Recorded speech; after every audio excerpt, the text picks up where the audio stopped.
बिस्मिल्लाहिर्रहमानिर्रहीम। अस्सलाम वालेकुम। एक दफ़ा का जिक्र है कि एक बादशाह अपने मुल्क की सैर को निकला। वो अपनी रियाया की खबर लेना चाहता था।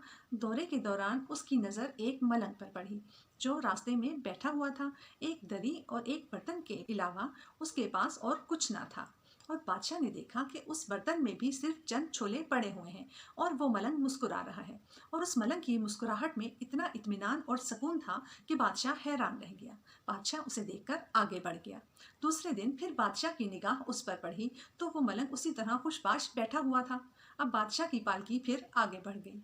लेकिन अब तीसरे दिन जब बादशाह का गुजर उस मकाम से हुआ तो अब बादशाह से रहा नहीं गया, क्योंकि वो मलंग आज भी इतना मुतमईन और खुश था।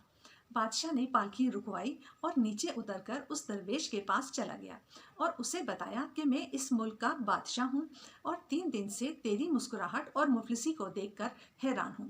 और मुझे ये बात समझ नहीं आ रही कि इतनी मुफलिसी में क्या बात तुझे खुशी दे रही है। मेरे पास पूरे मुल्क की हुकूमत है, बहुत दौलत है, लेकिन मैं फिर भी पुरसकून नहीं हूँ। क्या तूने कुछ छुपाया हुआ है जो तू बहुत खुश है? उस दरवेश ने नफ़ी में सर हिलाया। फिर बादशाह ने कहा, क्या तेरा घर ऐसा है जो बहुत बड़ा है, या तेरे घर वाले तुझसे बहुत मोहब्बत करते हैं? उस दरवेश ने कहा कि नहीं, मैं यहाँ तन तनहा हूँ और इन छोलों के अलावा मेरे पास खाने को कुछ नहीं है।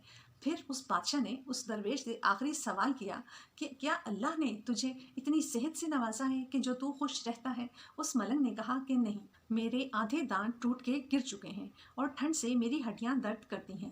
बादशाह ने पूछा कि फिर तुम क्यों इतने पुरसकून बैठे हो? मलंग बोला कि अल्लाह पर यकीन रखो, उस पर तवक्कुल करो। उसने तुम्हें जिस हाल में और जिस हालात में रखा है वो खुद ही उसका फैसला करेगा, और वही हालात और वही चीज़ें तुम्हारी नशोनुमा के लिए बेहतर हैं।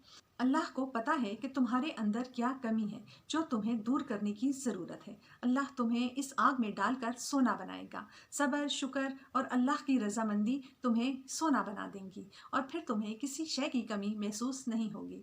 रिस्क अल्लाह ने देना है वो देगा, जैसे मुझे रोज़ के छोले मिल रहे हैं। और यही सब्र और शुक्र हमें दूसरे इंसानों से मुमताज़ करता है। इंसान का ये नज़रिया ही इंसान को खुश रख सकता है। अल्लाह ताला हम सबको इस नज़रिए पर चलने की तौफीक दे। लाइक कीजिएगा, सब्सक्राइब कीजिएगा। अपनी होस्ट नजमा शाकिर को इजाज़त दीजिए। अल्लाह हाफिज़।